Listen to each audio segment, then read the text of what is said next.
Pandora Papers, Spenco, saya bawa di Parlimen. Menteri elak jawab. SPRM tidak berfungsi. Kalau diluahkan di Parlimen oleh Ketua Pembangkang pun tidak punya apa kesan, apa harapan. Saya tidak menyatukan hukum. Saya kata ada ruang, ada kes untuk dibuka kertas siasatan, tapi diberi perlindungan. Maknanya sistem politik itu sebenarnya mempunyai talian dan hubung kait dengan segala kebobrokan rasuah yang berlaku. Saya tanya, bila ada tender, mengapa syarikat yang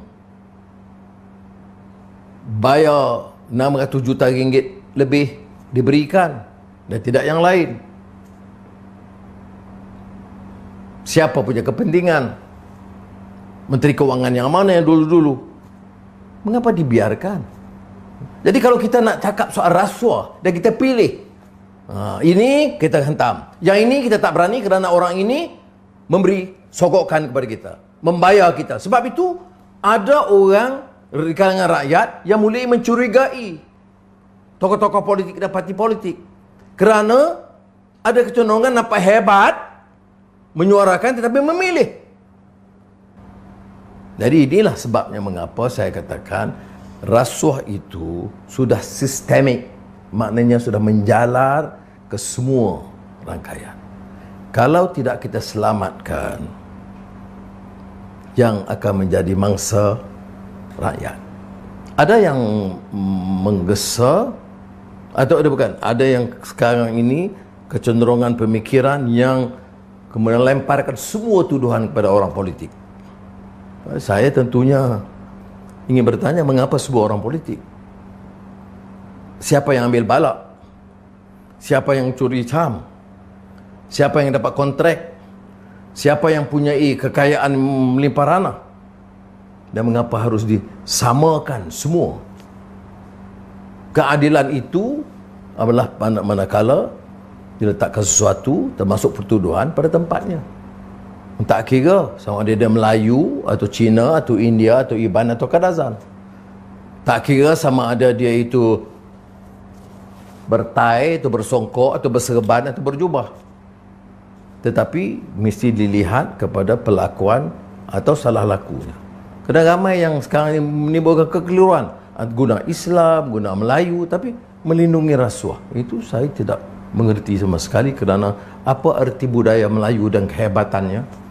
Apa arti Islamnya tanpa etika dan akhlak? Oleh demikian, saya mohon kepada semua rakyat untuk bangkit, memberikan pandangan dan menyatakan cukup. Kalau sekadar kita hanya berikan satu slogan, kami menolak rasuah, semua menolak rasuah. Jadi saya ingin gesar rakyat untuk lihat masalah rasuah ini sebagai bencana, jenayah yang akan menyebabkan rakyat, terutama yang miskin itu terus derita. Bukan saja projek besar-besar. Ketirisan itu berlaku termasuk dalam projek-projek rakyat biasa. Subsidi minyak pun ada ketirisan.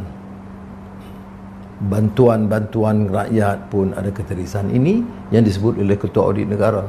Tahun demi tahun tanpa apa tindakan. Jadi saya harap kita tuju kepada tokoh yang terlibat.